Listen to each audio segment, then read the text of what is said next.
So that's a percentage. That's where the landlord takes a part of the tenant's upside. Over on the next page, 336, is a variable lease. A variable lease is a lease that has scheduled increases or decreases, which I've never seen, in a lease. When I first moved in this building here, I moved in a variable lease, often called a graduated lease because it started low, and it's designed to help small, medium businesses get started so that you're not coming out of the gate paying market value right out of the gate. You know, like ours was $600 a month for the first 6 months. Then it jumped to market rate, all right? So that would be a variable rate where it changes. Another version of a variable rate is called I can never remember it because an index lease. I've never seen a lease tied to an index. I've seen bumps or increases tied to the consumer price index, but the only place I've ever seen an index lease is on the test you're getting ready to take. All right? I love when I say that because about everybody in the room tends to then look up and, did I hear what he just? Yes. An index lease is tied to some financial index. You know, it's some version of the consumer price index or something of the treasury note. Now, there's some other less common leases that we'll talk about. We used to represent White Castle. The Modular Group represented White Castle in a couple of deals. White Castle did not like to own the ground. They wanted to lease the ground and own their own building. Remember day 2 we talked about you can sell the airspace? White Castle would buy the airspace above the ground, own the building, but then they would lease the ground that it's set on. What's the reason for that? Taxes. You cannot depreciate land. Hence why yesterday we took the land out first and then we figured the building and then depreciated it, then added the land back in. So if a White Castle was to buy the land for $1 million, they cannot write it off. Can't depreciate it. But if they lease it, it becomes an expense. So they can depreciate their building sitting in their airspace and then expense the lease off that year. It's called a ground lease. If you look at Simon's Mall at Greenwood Park Mall, that entire block is Simon's. All of those people sitting on it are on a ground lease. The jewelry store, the movie theater, Chili's, Goodyear Tire, mainly because Simon ain't going to sell that. But the other reason is, why would you want to spend $1 million on land and then not be able to write it off? You can lease it for $10,000 a month, write it off. Use that $1 million as capital to sell more hamburgers. All right? So a ground lease is very common. And if you jump down to that last bullet point, this is the next evolution we talked about the other day. Now sell the whole building. It's called the Sale-Leaseback. We've touched on this once before. In the financing, it's the second version of this. The first version is we don't want to own the land, but we'll own the building. The second version is, hey, we don't even want to own the building. Very common, CVS, and I told you, Home Depot, $15 million. Home Depot will go out, borrow money, build the building, turn around and sell it to you for $15 million, pay off their loan, and then lease it back for you for 30 years at some return, and we can do that math, but we're not going to, that gives you a 3 or 4 or 5 or 6% return on your $15 million.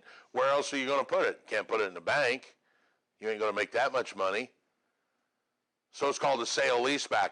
Very common in the big player commercial world. All right?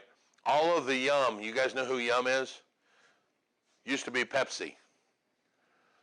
Taco Bell. KFC, Pizza Hut, A&W I think too, right? Those all don't own their buildings. Investors will buy them, and they'll sell them too. Walgreens. What's the other one? CVS. Yeah. Yeah. Von Mar owns Von Mar part of it, and JCPenney owns their part of the mall, but everybody else. Yeah. Von Mar does own their part of the mall. That's why they'll be there. I think that was part of the deal they struck so that they could stay there forever. Oil and gas lease is exactly what it sounds like it is. You got your subsurface. You can lease that oil or sell it to somebody underneath you, or natural gas. I know a guy in North Carolina who actually rents his cave to a natural gas company, and that's where they store their excess natural gas. He rents a hole in the ground. Yeah, he owns a big hole, and he manages to rent it out. Somebody said, here's the other key thing. He lives like on part of it. And so I said, well, whatever happens if that like big reserve of natural gas blows up? Derek said, I'll never know it. What the? Yeah, bright light. Oh, there we go. A lease purchase.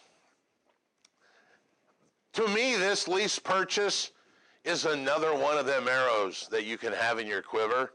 I have used it twice in my career for the exact same scenario both times, and it works perfect for this scenario.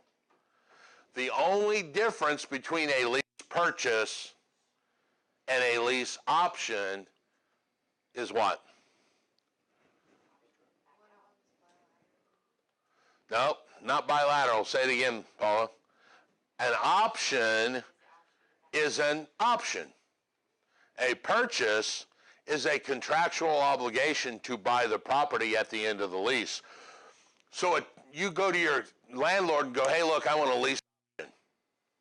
A year from today, you may go, nah, I'm not exercising my option, and he is right back in the same boat that he was a minute ago. On a lease option, I want to rent the property for a year, and at the end of the year, I will buy it from you. Why would you do that? Why wouldn't you just buy it now? Maybe you don't have the money. Do what? Can't get a loan. There's another really good option. I don't want to use the word option. There's really another good reason. I don't want to confuse you guys. I've used it twice. Both times, couples were getting divorced, and the one party can't buy a new house. Because if they buy a new house, what happens? Still part of their spouses under Indiana's tenants by the entirety. So we went to the landlord and said, hey, look, we want to lease the property because we don't want to miss it. They like it. And when the divorce is final, we'll then buy it. Done it both twice that way. And it's worked out. So a lease purchase is a little stronger than, say, a lease option. An option gives the person an option. A lease purchase is a contractual obligation to physically buy the property. And if they don't, then they're subject to suit for specific performance, which you can go to a judge and get enforced. Just out of curiosity, on the lease purchases that you did they figure the rent that they paid just what they're still paying on their mortgage or whatever, the current owner that they? Yeah, we actually just literally paid what the seller's mortgage payment was, plus we gave us 6% on top of that. And you cannot count any of that towards ownership, or that's a land contract. So one time it was the woman, one time it was the man. But yeah, just pretty much purely to reserve it for their purchase. Yeah, they didn't want to lose the property, so they said, we'll lease it, then we'll buy it. And in the case with the young lady, she was a big executive and was making enough money. Their divorce was done in like 4 or 5 months, and we bought the house. We didn't wait the full year. Now, hopefully, your lease will terminate and everybody will be happy, and everybody will do what they're supposed to do. However, in some cases, you will have what's called a breach of the lease. A breach is where one party or the other does not do what they're supposed to do. The most common breach of lease that you think of is what? Tenant didn't pay the rent, right? That's just one of them. It could be many other things. The one I told you about violating the zoning rules. My tenant was violating zoning laws and couldn't. So they had to, we could sue them and breach the lease and said, hey, you breached the lease. Even though they were current, they were violating zoning rules. All right? If the landlord sues the tenant, it is called actual eviction. Actual eviction.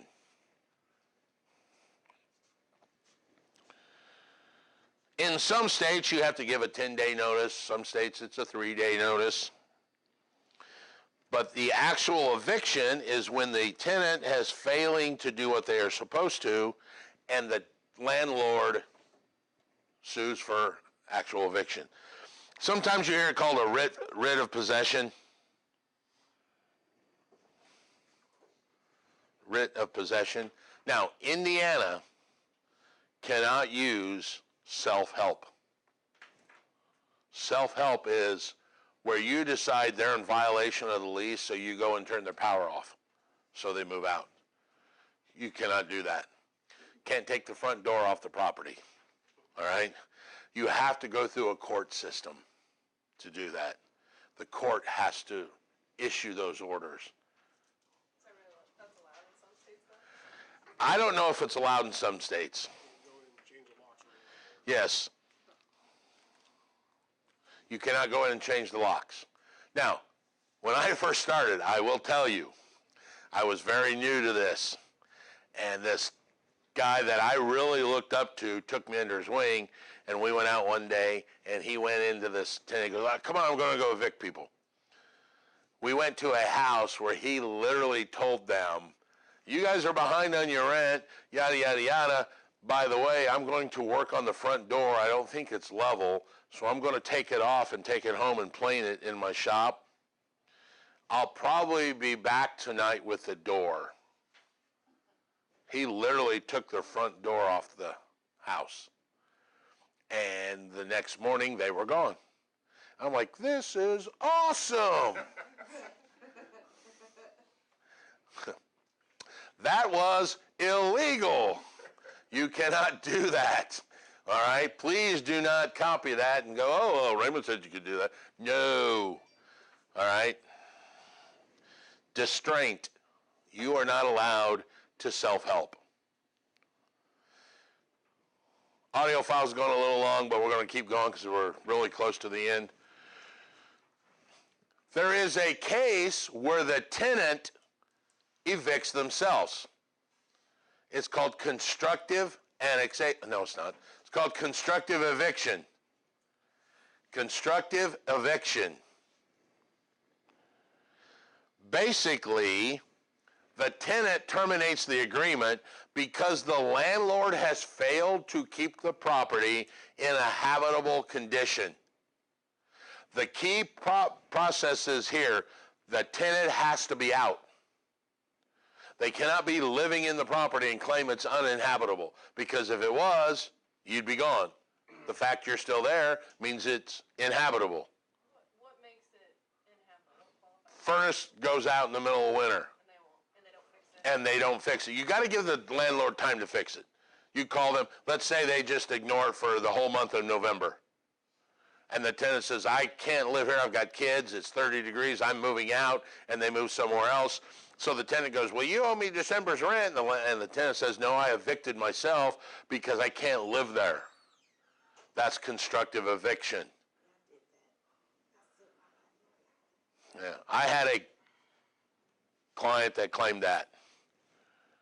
We went to court, and the judge said, before we begin, and the girl's like, I want to claim constructive eviction, Your Honor.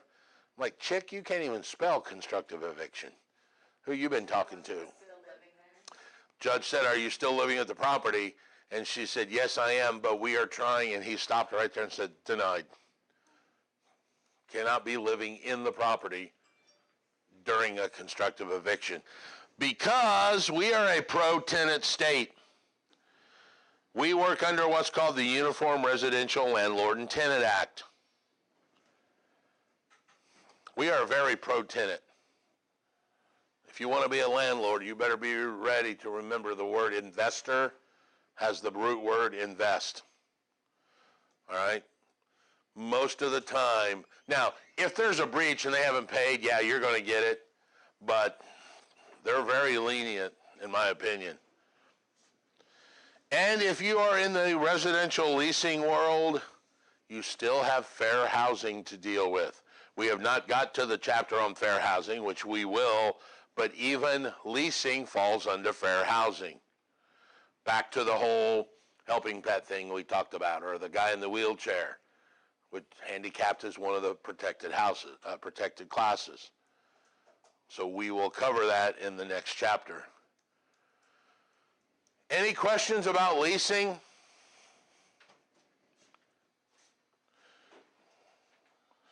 All righty then. That's going to be it for this unit.